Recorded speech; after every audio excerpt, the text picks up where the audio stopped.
Son las 7 horas con 37 minutos, con 23 días de paro a cuestas, con todas las lecturas y connotaciones sobre las cuales hemos hablado ya. En esta parte inicial del noticiario damos la bienvenida al abogado Ismael Quintana, catedrático, experto en Derecho Constitucional. Una consulta popular en el ambiente que tenemos en Ecuador. ¿Cómo puede la situación influir en este llamado que ha hecho el gobierno para consultar a los ecuatorianos por varios temas, entre ellos el más relevante, ir o no a una Asamblea Nacional Constituyente? Bienvenido. Su micrófono, por Quizás favor. estoy con el audio apagado. Buenos Ahora sí, días, ahora sí. querido Gustavo. Un abrazo para usted, para todos los quienes están ahí en cabina, para la audiencia también de Apenas Nos Sirve. Mi saludo cariñoso. Bueno, sí, efectivamente, esta consulta popular nos toma, digamos, en un momento en el que, aunque focalizado, gracias a Dios, no en todo el país, pero hay un clima eh, de protestas, en algunos casos, como ocurrió, por ejemplo, en Cuenca hace unas semanas, con total tranquilidad, en otros casos, como Imbabura y otras provincias más, con vandalismo de parte de quienes se dicen manifestantes. Y claro, de algún modo eso ha empañado un poco el debate que se debería estar teniendo ya. Usted decía hace unos minutos, estamos a prácticamente un mes, el 16 de noviembre tendremos que ir a las urnas. eh, y claro, poco se está discutiendo del contenido de esta consulta popular. Hasta aquí son cuatro preguntas y de la utilidad, de la conveniencia que supondría el darle el sí al consultante, que sería el presidente de la República. Evidentemente, hoy tenemos cuatro preguntas. Como decía, de esas cuatro preguntas, tres suponen la modificación de la Constitución, la de bases militares extranjeras para retirar esta prohibición constitucional que existe hoy de instalar o de ceder bases militares nuestras a tropas militares extranjeras o fuerzas de seguridad extranjeras. Segunda pregunta que se refiere a el retiro del financiamiento estatal a las organizaciones políticas, no para la promoción electoral, la Corte no dio paso a esa pregunta, pero sí para, vamos a decirlo así, el mantenimiento de las organizaciones políticas, es decir, eliminar lo que se llama normativamente el fondo partidario permanente, que nosotros dejemos con nuestro dinero, con nuestros recursos, de financiar las aventuras electorales de unos pocos políticos.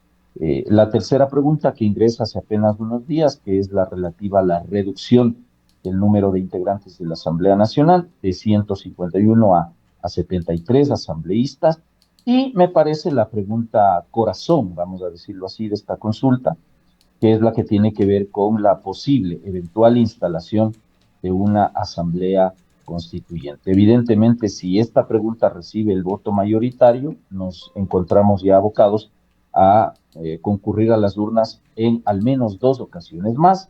La segunda sería para elegir, bajo las reglas del estatuto, a los representantes a la Asamblea Constituyente por voto popular y una última intervención del electorado en urnas a través de un referéndum donde tendríamos que, hipotéticamente en ese caso, ir también a las urnas. Esto ya será prácticamente en el año 2027, eh, para decidir si aprobamos o no aprobamos en última instancia el eventual proyecto de constitución que para el efecto habrá debatido y aprobado previamente la Asamblea Constitucional.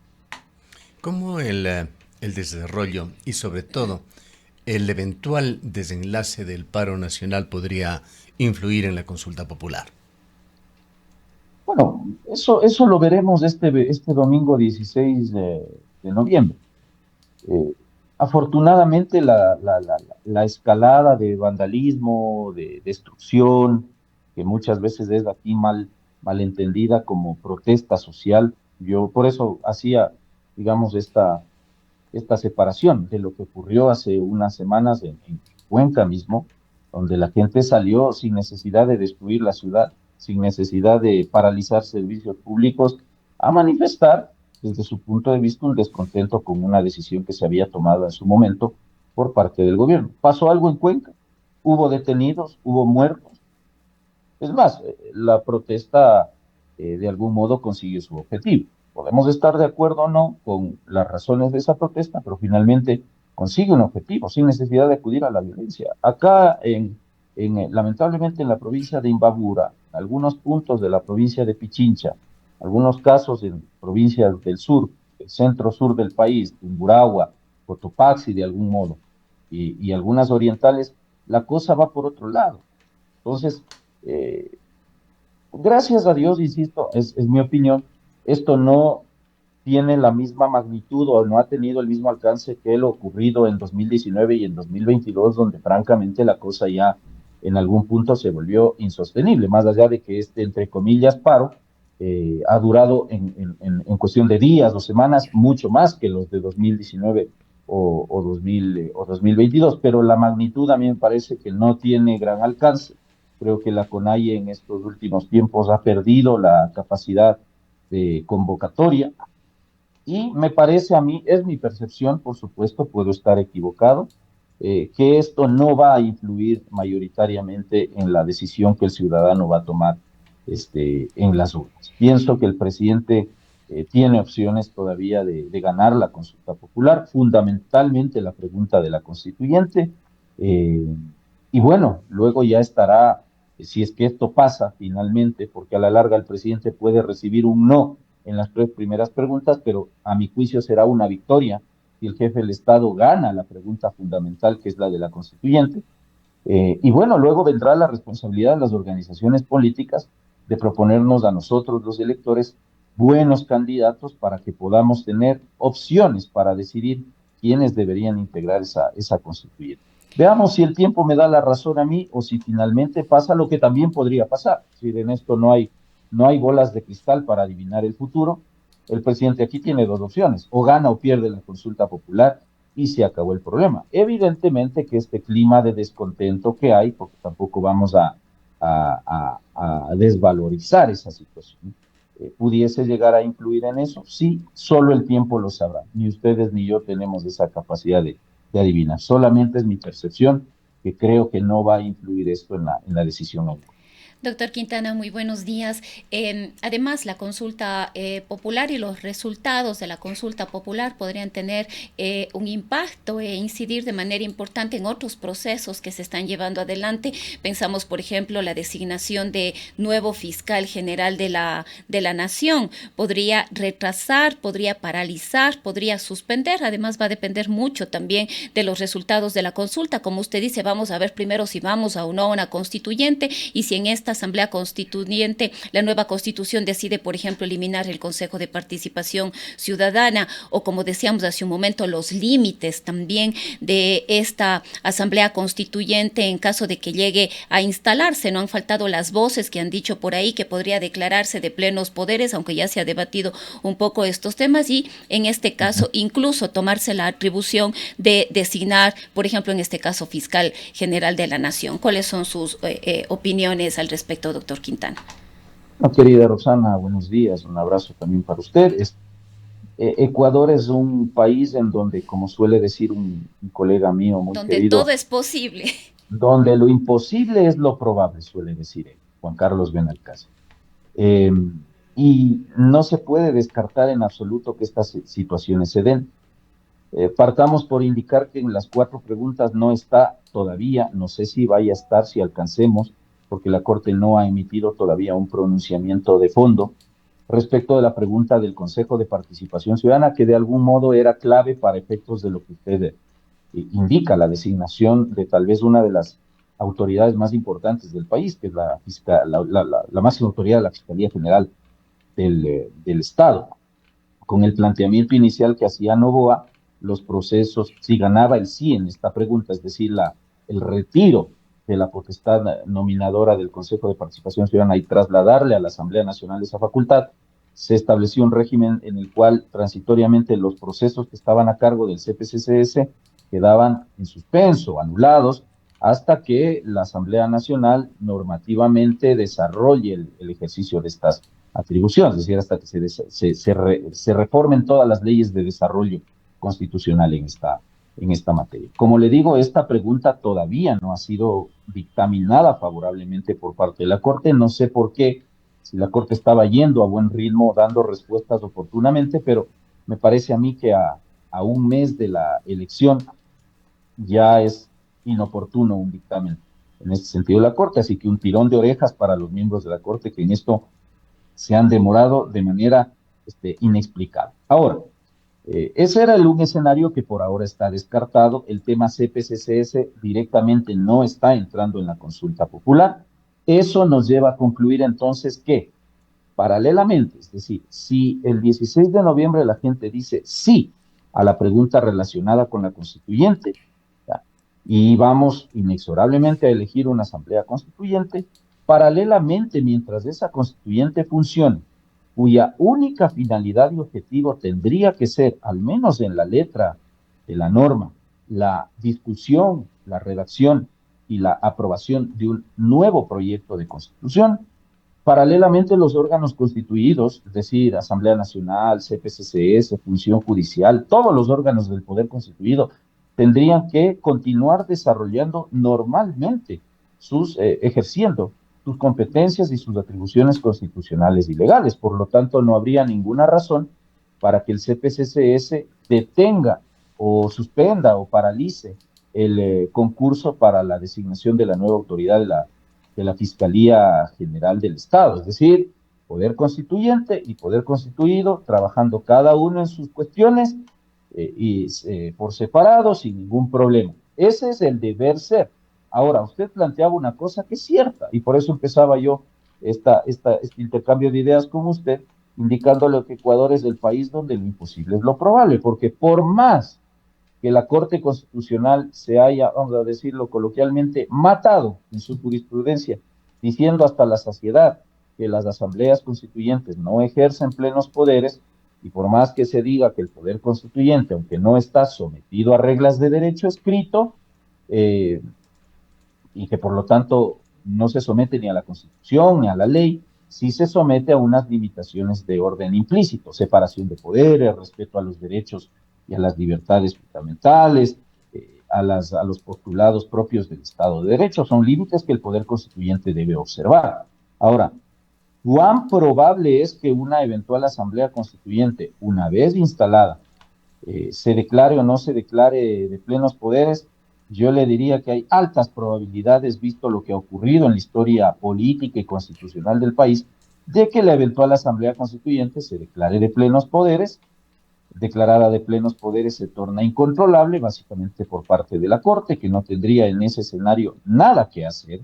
Y empecemos a ver lo que ya vimos en Montecristi en el año 2007-2008, es decir, esto de empezar a legislar, empezar a fiscalizar, empezar a evaluar y a remover y a nombrar funcionarios públicos a dedo, y en ese contexto no descartemos que de esa constituyente salgan nuevas autoridades de control.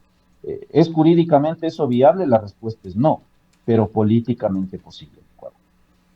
¿Qué expectativas tiene usted sobre esa comparecencia que tendrá Carlos Alarcón ante la Corte Constitucional, que decidirá finalmente si fue o no legal su designación? Bueno, a mí me parece que la Revolución Ciudadana no tiene mayor fundamento para plantear esa demanda de inconstitucionalidad. Primero porque el acto que ha impugnado, ahí se demuestra la abierta ignorancia de los asesores de la bancada de la Revolución Ciudadana, ¿no? Porque lo primero que yo necesito para poder presentar una demanda de inconstitucionalidad es tener un acto impugnable. Y las demandas de inconstitucionalidad se presentan contra actos normativos o actos administrativos de carácter general. La resolución tomada o adoptada hace unas noches por parte del Consejo de la Judicatura, mediante la cual se designa al señor Alarcón como el fiscal subrogante del subrogante, es un acto administrativo individual, no es un acto general, por si acaso. Hay que volver a las clases de derecho administrativo, a los colegas abogados de la Revolución Ciudadana. Y en esencia ese acto es no impugnable, es decir, podría la Corte incluso inadmitir a trámite la demanda de inconstitucionalidad, argumentando que no hay acto sobre el cual se pueda pronunciar. Pero obviando esa situación, ¿Existe fundamento para que se declare la inconstitucionalidad de la designación del fiscal Alarcón? La respuesta es no, porque lamentablemente esta situación jurídica que tenemos hoy en la Fiscalía General del Estado no está resuelta en la Constitución y tampoco, muy lamentablemente, en el Código Orgánico de la Función Judicial. Ya advertíamos muchos de esto hace rato. ¿Qué pasa en los casos en los cuales el fiscal subrogante se tiene que ausentar temporal o definitivamente del cargo? No hay reglas de subrogación o de reemplazo, hay que crearlas, porque el Código de la Función Judicial solo establece el reemplazo del fiscal titular en manos del fiscal subrogante ante casos de ausencia temporal o definitiva, como finalmente sucedió tras la renuncia de la doctora Diana Salazar. Entonces, al ser una situación no regulada, se pide un criterio del intérprete administrativo de la ley, que es el procurador general. Y el procurador puede parecernos incorrecta, poco ortodoxa la respuesta que ha dado, pero el procurador finalmente ha cubierto ese vacío por la vía de la interpretación, determinando que el Consejo de la Judicatura podía designar entre los fiscales de carrera al fiscal que puede reemplazar al subrogante en el evento de una ausencia temporal o definitiva. ¿Eso es inconstitucional? No, no, yo no le encuentro problemas de constitucionalidad a ese tema, más allá de cuestionar la notoria cercanía que tiene el fiscal Alarcón con algunos casos que han comportado interés para el gobierno y personalmente para el presidente de la República. Pero eso hace que el nombramiento sea inconstitucional. La respuesta es no, querido Gustavo, desde mi punto de vista. Bien. Para finalizar, abogado Quintana, volvamos al tema, este escenario en el cual se desenvuelven estos días, estas horas previas a una consulta popular, el del paro nacional.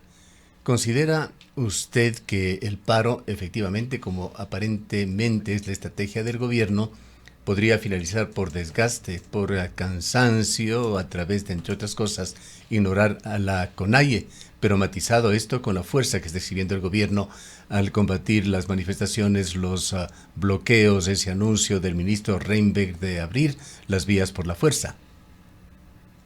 Sí, yo no, digamos, no soy un estratega en esas materias. Supongo que el presidente está siguiendo el consejo de sus ministros, ministro del Interior, ministro de Defensa Nacional, para efectos de algún modo, hacer que esta cuestión concluya, probablemente no por la fuerza, porque de repente pudiese existir algún exceso por parte de la fuerza pública, sino simple y llanamente por efectos del cansancio, del desgaste, del paso del tiempo.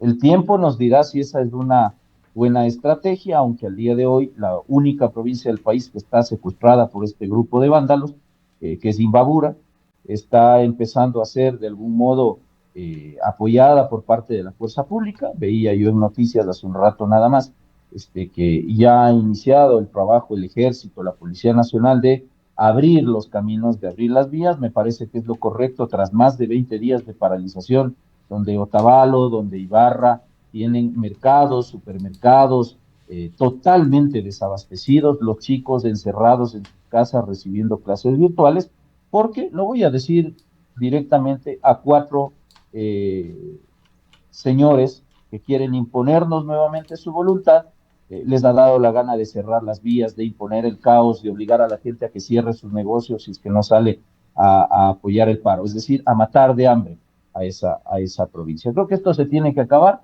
creo que la ley y el orden se tienen que imponer y creo que para eso tiene el Ecuador un gobierno y para eso se han designado autoridades que tienen esta atribución. El Ecuador necesita seguir adelante y este tipo de paralizaciones no nos hacen bien. Y mucha gente dice, bueno, pero que el gobierno se sensibilice del otro lado. El problema es que, y en esto yo también voy a ser muy directo, el señor Issa ya fue candidato y sacó un respetable 4% de votos. Si la propuesta del señor Issa, que es de este comunismo indoamericano, ¿cierto? Donde todo debe ser regalado, pues no todo subsidiado, el diésel, el aire, el agua, todo, hubiese recibido el respaldo popular, no estaría el señor Sí, Noboa pero sentado en Isa no está al Carondelet. frente ya de la CONAIE, No, no, pero digamos, pero la está tomando CONAIE fue una a un organización que sujeto estuvo que no manejada. tiene un peso específico importante al No, momento. pero la CONAIE es la organización que estuvo manejada por él, y si bien él no lidera, entre comillas, hoy el paro, sino que es de este otro señor Vargas, hace pocos días ya lo veíamos en las carreteras al señor Isa. Entonces, voy a que el movimiento indígena tiene, tendrá y ha tenido todas las posibilidades de presentar candidatos, sea Isa, sea Vargas, sea Lourdes Tibán, sea cualquier persona. Cuando ganen la elección, podrán ellos desarrollar un programa de gobierno de acuerdo a sus posturas ideológicas y a sus deseos. Mientras sea otro, por más que no les guste, el gobierno que ha sido electo democráticamente es el del presidente Noboa, el plan de gobierno que ganó en urnas es ese. Entonces, ¿qué Ya, nos pero usted cuesta está vivir en viendo, democracia? y su visión, que por supuesto la respetamos, abogado Quintana, el paro solamente como una expresión estrictamente política. Usted no reconoce ningún viso de legitimidad en lo que ha sido esa plataforma presentada por la CONAIE y otras organizaciones. No, desde ningún punto de vista, porque no representan ni siquiera la voz de todos los sectores indígenas. Se lo digo de primera mano en un ejemplo. Hace 2 fines de semana yo me fui a un vivero a comprar unas plantas, y mientras el señor me colocaba las plantas en las macetas, nació de él una conversación. Me llamó la atención. Un señor, evidentemente, es un señor que pertenece a una comunidad indígena, de hecho, de Toacaso. Y me empieza a preguntar que cómo veo yo el paro, más o menos una conversación como la que usted y yo estamos. ¿Sabe cuántas comunidades indígenas de la provincia de Cotopaxi decidían genuinamente apoyar el paro promovido por Vargas, Isa y otros? De 37 comunidades, me indicó, solamente 11 genuinamente, voluntariamente, con las bases, como ellos llaman, buscaban unirse al paro. Las otras no. Entonces, ni siquiera en las comunidades indígenas hay, digamos, una conjunción de acuerdo para efectos de decir todo el pueblo indígena está unido al paro. Eso no ha ocurrido en esta ocasión. Habrá ocurrido en los años anteriores, 2019, 2022, pero hoy no. Hoy es el capricho de 4 dirigentes indígenas. Eso estoy siendo, digamos, de algún modo solo simbólico, que ahora ya no es solamente el tema del subsidio al diésel, que están haciendo, y usted lo decía, una campaña también por el no para la consulta popular. Entonces, esto que nacía supuestamente como un descontento ante la toma de la decisión presidencial de retirar el subsidio al diésel, ya desemboca en una cuestión evidentemente política. Entonces, para eso está la campaña electoral. Y yo sí celebro que la CONAIE y Pachacuti se hayan inscrito para participar formalmente en la campaña por el no. Ahora, necesito cerrar carreteras, necesito vandalizar pueblos, necesito paralizar servicios públicos, necesito amenazar a la gente para manifestar mi posición política respecto a cierto punto. No, y vuelvo al tema de Cuenca. Ustedes viven allá. ¿Hubo vandalismo ahí? De lo que yo vi, no. Yo no vivo en Cuenca, pero de lo que vi en noticias, de lo que vi en redes sociales, no. Y Cuenca manifestó, podemos, insisto, discrepar o no con la posición del pueblo cuencano, pero Cuenca manifestó pacíficamente una posición política sobre el tema. ¿Pasó algo? No. Punto final. Pero acá, vuelvo a insistir, acá se quiere extorsionar, se quiere presionar, se quiere amenazar a un gobierno sobre la base del chantaje. Hace lo que yo quiero, derogue el decreto y yo depongo la actitud de vandalismo. Esto ya lo hemos visto en otras caras, pero con el mismo discurso. Y eso se tiene que acabar. Y por eso mi No respaldo tenemos, frontal a las no decisiones del tenemos gobierno. más tiempo, abogado Quintana, solamente dejarle con una reflexión con respecto a que no le ha ido bien al gobierno en esta decisión de elevar el precio del diésel, de los 1.100 millones de dólares que supuestamente ahorraba, prácticamente la misma cantidad se está distribuyendo a subsidios, por lo menos temporalmente. Y los problemas con respecto al costo del transporte en general reciben solamente una atención parcial, que no sabemos cuándo se lo va a resolver. Van a quedar allí latentes. No quiero cortarle la palabra, ni mucho menos, pero realmente el tiempo se nos ha agotado y quiero agradecerle mucho por su presencia. Seguro que sí. Un abrazo, queridos amigos. Buenos días. Gracias. Declaraciones del abogado Ismael Quintana, catedrático universitario, experto en Derecho Constitucional. Son las 8:02. Rodéate de todo lo que te llena en la vida.